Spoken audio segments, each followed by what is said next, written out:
नहीं, दिन में नहीं लगाते, बस रात को नाइट पर।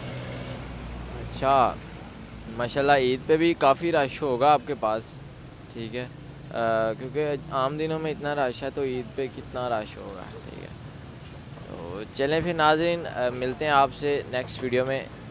अल्लाह हाफिज़।